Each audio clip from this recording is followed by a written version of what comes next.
Bonjour à tous, dans cette vidéo, j'ai décidé de vous parler de la fin du film The Shining.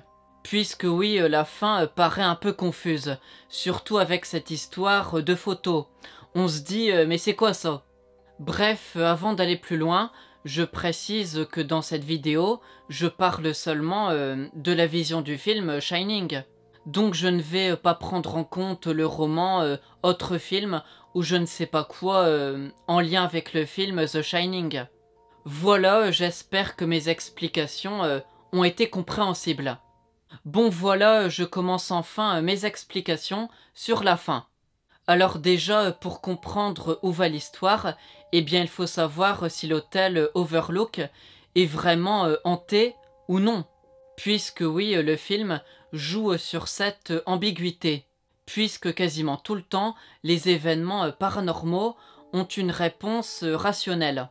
Par exemple, le fait que les personnages principaux ont des visions fantomatiques, ça peut s'expliquer par plein de choses terre à terre. Il y a les traumatismes passés pour Danny, l'isolement et l'alcool pour Jack, et enfin pour finir, la peur pour Wendy. Mais malgré cette ambiguïté, il faut se rendre à l'évidence que l'hôtel Overlook est réellement hanté. Ce qui fait que les fantômes que l'on voit ne sont pas de simples visions. Ils existent vraiment. Enfin, ça c'est surtout sûr pour ceux qui ont une interaction avec les vivants. Puisque par exemple les clients qui font la fête lors de la soirée du bal sont pour moi une vision de Jack, et rien de plus. Bref, accepter le côté surnaturel de cette histoire est déjà un premier pas pour comprendre ce qui arrive à la fin. D'ailleurs, hop, on va dès maintenant parler directement de la fin du film. Et évidemment, je vais mettre l'accent sur les choses qui ne sont pas totalement compréhensibles. Alors la première chose à expliquer, c'est comment Jack arrive à sortir du garde-manger.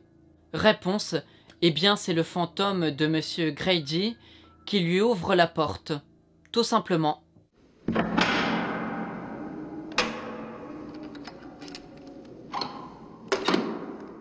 Cela dit, faut avouer que c'est un côté un peu surprenant, puisque c'est la seule fois dans le film où un fantôme fait une action qui n'a aucun sous-entendu rationnel.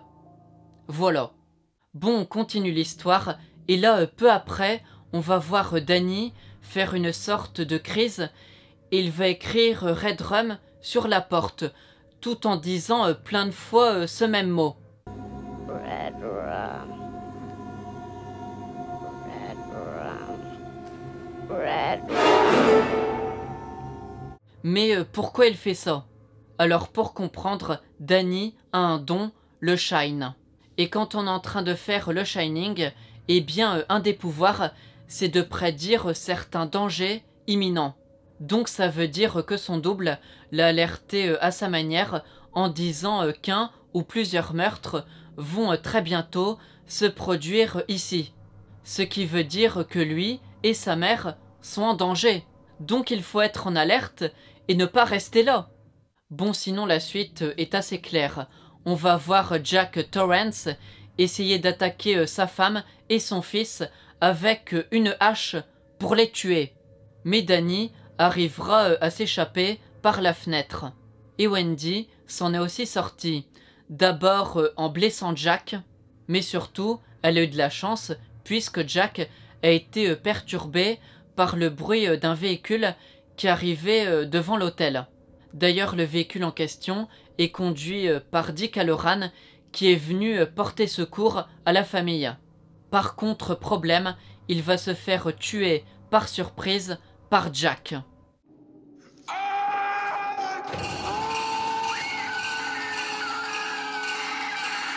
Sinon, pour en dire plus, il faut savoir qu'en plus d'être là au mauvais endroit, au mauvais moment, Monsieur Hallorann s'est fait tuer parce qu'il a le même don que Danny. Et ça, Jack l'a perçu comme une trahison. Bon, évidemment, toute cette haine a été introduite par le fantôme de Monsieur Grady, puisque c'est lui qui a tout dévoilé à Jack. D'ailleurs, entre nous, je trouve que le fantôme de Monsieur Grady est encore plus machiavélique que Jack. Bref, pour continuer l'histoire, eh bien, pendant qu'elle court dans l'hôtel, Wendy va se mettre tout d'un coup à voir des fantômes. Et sans surprise, ils sont bien réels. C'est le cas pour la scène sexuelle hyper étrange ou bien pour l'homme tout content de la fête.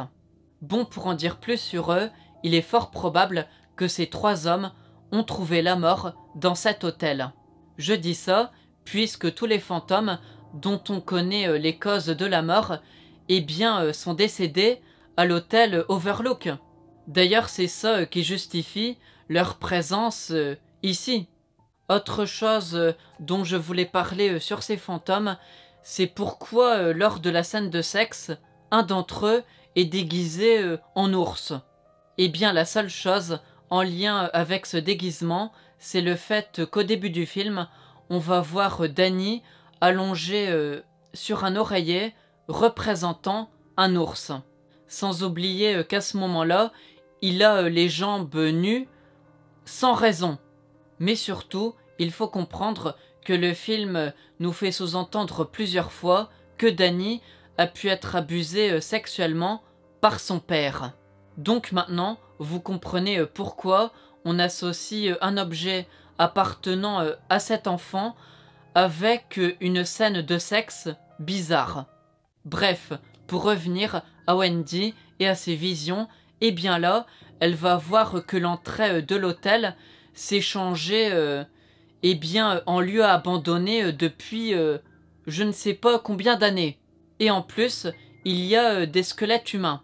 Et juste après, elle va voir une grosse mare de sang sortir de l'ascenseur. Bon, pour faire simple, ces 2 moments sont purement des visions. Et les squelettes en question représentent très certainement des fantômes appartenant à l'hôtel. Mais sinon, encore une autre question. Pourquoi Wendy arrive à voir tout ça à la fin et non avant? Eh bien, l'explication, c'est que les forces maléfiques deviennent plus fortes qu'une fois qu'elles ont réussi à rendre Jack complètement fou. Et surtout, une fois qu'il y a un mort. Puisque oui, Wendy perçoit le paranormal qu'une fois que Dick Hallorann meurt. Sinon, nous, en tant que spectateurs, on ressent aussi cette exaltation avec les sons. Puisque dès que Monsieur Hallorann se fait assassiner, eh bien nous, on va entendre des chants à l'allure fantomatique.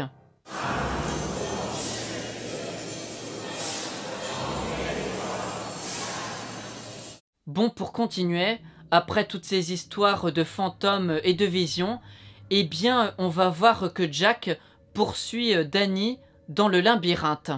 Mais l'enfant trouvera une astuce pour échapper à son père. Ce qui fait que Danny arrivera à fuir le labyrinthe et à retrouver sa mère par miracle devant l'hôtel. Et après, elles vont vite partir avec la dameuse qu'a va porter Monsieur Hallorann. Par contre, pendant ce temps, Jack Torrance meurt de froid dans le labyrinthe. Donc tout ça est assez clair. Bon, maintenant, on arrive à la toute fin, et c'est là où le plus mystérieux arrive. Puisque oui, c'est là où l'on va voir la fameuse photo de la fête dans la Gold Room. Et plus précisément, à l'avant de la foule, on va voir un homme qui semble être Jack Torrance. Pour information, la photo date du 4 juillet 1921. Donc là, on est totalement perdu. Mais rassurez-vous, il y a des réponses à cette photo très étrange. Déjà, la chose qui m'est venue à l'esprit en premier, c'est que cette photo symbolise le fait que Jack fait maintenant partie de l'histoire de l'hôtel. Puisque oui, il est mort dans le labyrinthe qui est relié à l'hôtel. Donc il est logique que son fantôme hante à présent les lieux. Sinon, autre théorie, cette photo peut sous-entendre que l'histoire que l'on vient de voir s'est déjà passée plusieurs fois dans le passé. Donc peut-être en 1921. Par contre, là où ça va plus loin, c'est que Stanley Kubrick, qui a réalisé et écrit en bonne partie l'histoire du film, confirmera en interview que le Jack de 1980 est une réincarnation de l'homme présent en 1921. Donc avec ça, on peut imaginer qu'en 1921, Jack, ou quel que soit son nom, était un client ou plus certainement un employé de l'hôtel. Et ça explique beaucoup de choses. Par exemple, ça explique pourquoi, au cours du film, il a des visions d'une fête qui date des années 1920. Ça explique aussi pourquoi il connaît le barman Lloyd, qui semble appartenir à cette autre époque. En plus de ça, ça nous permet de comprendre pourquoi le fantôme de Monsieur Grady disait à Jack qu'il était le gardien de l'hôtel. You've always been the caretaker. I should know, sir. Et dernier exemple, ça explique pourquoi Jack dit à Wendy qu'il avait une impression de déjà-vu le premier jour où il est venu à l'hôtel. Sinon, autre chose importante, cette idée de réincarnation sous-entend que l'esprit de Jack est prisonnier de l'hôtel Overlook et qu'au moins 2 fois, il a été poussé à commettre des actes horribles. Évidemment, on pense à son basculement dans la folie de 1980, mais il est fort probable qu'il a vécu une chose similaire en 1921. Après, c'est difficile d'être plus précis. La seule chose d'un peu près sûre, c'est qu'il est déjà mort auparavant dans cet hôtel. Par contre, rien ne dit s'il a déjà réussi à tuer quelqu'un en 1921. Sinon, pour que ce soit clair, les actes horribles en question signifient de tuer plusieurs personnes, principalement la famille de la personne manipulée. On peut imaginer que c'est une sorte de sacrifice dont se nourrit l'hôtel. Après, pour relativiser, rien ne dit que quelqu'un ait été assassiné entre 1971 et 1979. Donc finalement, l'hôtel ne pousse pas grand monde au meurtre. Enfin, d'après les informations que l'on a. Sinon, toujours concernant cette idée de réincarnation, eh bien, il est fort probable que Monsieur Grady vit le même sort que Jack Torrance. D'ailleurs, le fait qu'il change de nom dans le film va dans ce sens. Puisque oui, au début, on prénomme l'homme qui a tué sa famille Charles. Mais après, quand on va voir son fantôme, il dit s'appeler Delbert. Donc on devine que Charles est le prénom de l'homme présent en 1970 et Delbert est le prénom de sa vie antérieure. Voilà. Sinon, pour ajouter des informations concernant la photo, eh bien, il faut savoir qu'elle est bien réelle. Ça n'est aucunement notre imagination ou une vision. Et en plus, elle est présente dans l'hôtel depuis 1921. En tout cas, elle est là au début du film. Mais du coup, pourquoi personne n'a remarqué que le nouveau gardien de l'hôtel et l'homme sur la photo sont identiques? Eh bien là, c'est pas compliqué. Déjà, la photo se trouve au milieu de plein d'autres photos. Sans compter que l'on trouve pas mal de photos ailleurs dans l'hôtel. Donc cette image est noyée au milieu de plein d'autres. En plus, la photo en question n'est pas plus grande qu'une autre. Et pour reconnaître Jack, faut vraiment bien regarder la photo. Si on passe devant comme ça ou si on regarde vite fait, on le voit même pas.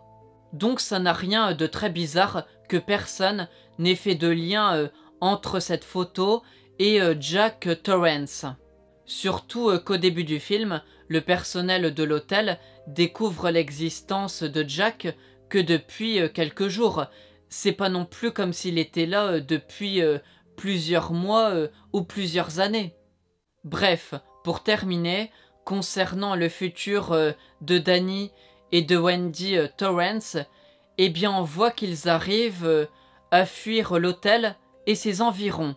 Voilà, c'est difficile de dire plus de choses, puisque la fin du film ne sous-entend rien de plus à leur sujet. Et je ne vais pas parler de Dr. Sleep, puisque le film The Shining n'a pas été réalisé en imaginant cette suite.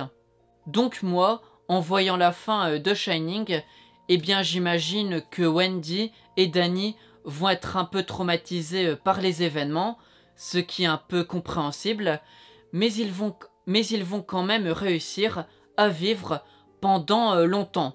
Donc j'imagine une fin pas trop pessimiste. En fait, le principal mystère à leur sujet, c'est est-ce qu'ils vont parler des fantômes qu'ils ont vus. Et si jamais c'est le cas, est-ce qu'on va les croire? Voilà, je n'ai plus rien à dire dans cette vidéo, ce qui fait qu'elle prend fin maintenant. Donc j'espère qu'elle vous a plu, et je vous dis à la prochaine, et bien dans une prochaine vidéo.